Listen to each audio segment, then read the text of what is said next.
नमस्कार।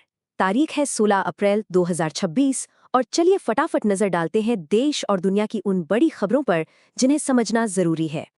तो आज हम किस किस बारे में बात करने वाले हैं। पहले देखेंगे कि भारत ग्लोबल स्टेज पर क्या कर रहा है, फिर चलेंगे अपने देश की पॉलिटिक्स की तरफ और आखिर में स्पोर्ट्स की दुनिया से भी एक बड़ी अपडेट है। तो चलिए शुरू करते हैं। चलिए सबसे पहले बात करते हैं इंटरनेशनल अफेयर्स की। देखते हैं कि दुनिया में भारत की भूमिका कैसे और मजबूत हो रही है। तो पहली बड़ी खबर आ रही है ब्रिक्स से।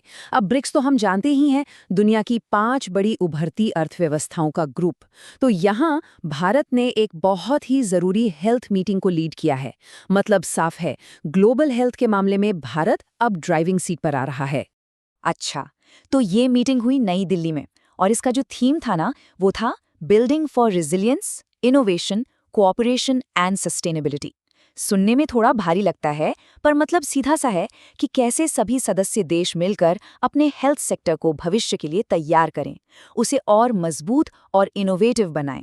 चलिए ब्रिक्स से आगे बढ़ते हैं और बात करते हैं एक और बड़े इंटरनेशनल फोरम की, यूनाइटेड नेशंस सिक्योरिटी काउंसिल, जिसे हम यूएनएससी कहते हैं।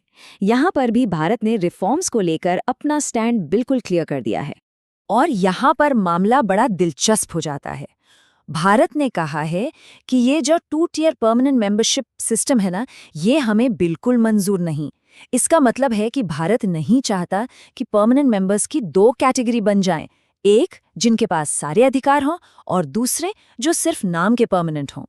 इसकी जगह भारत सपोर्ट कर रहा है G4 प्रपोजल को।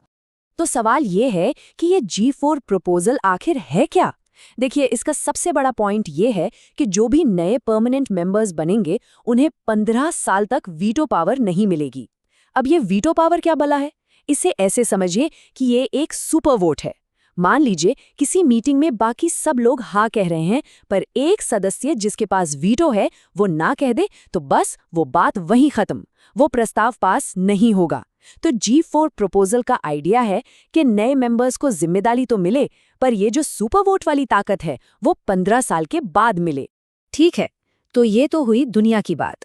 अब जरा अपने देश की तरफ लौटते हैं और देखते हैं कि नेशनल पॉलिटिक्स में क्या चल रहा है। तो देश की राजनीति में सबसे बड़ी खबर आ रही है बिहार से। वहाँ एक बड़ा फेरबदल हुआ है। सम्राट चौधरी राज्य के नए मुख्यमंत्री बन गए हैं।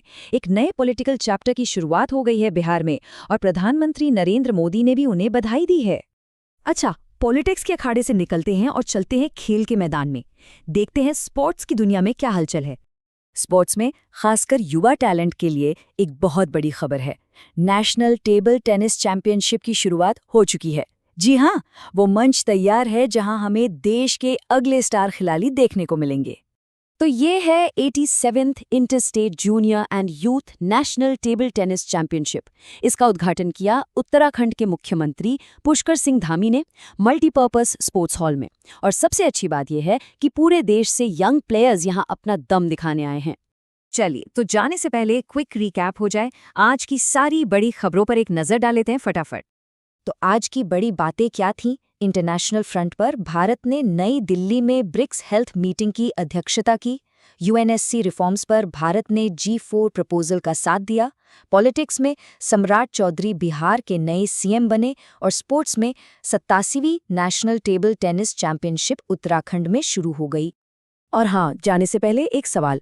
आज हमने बात की यूएनएससी रिफॉर्म्स की, तो बताइए भारत ने किस खास प्रस्ताव का समर्थन किया है? जरूर सोचिएगा इसके बारे में। आज के लिए बस इतना ही। जल्द मिलेंगे नई खबरों के साथ।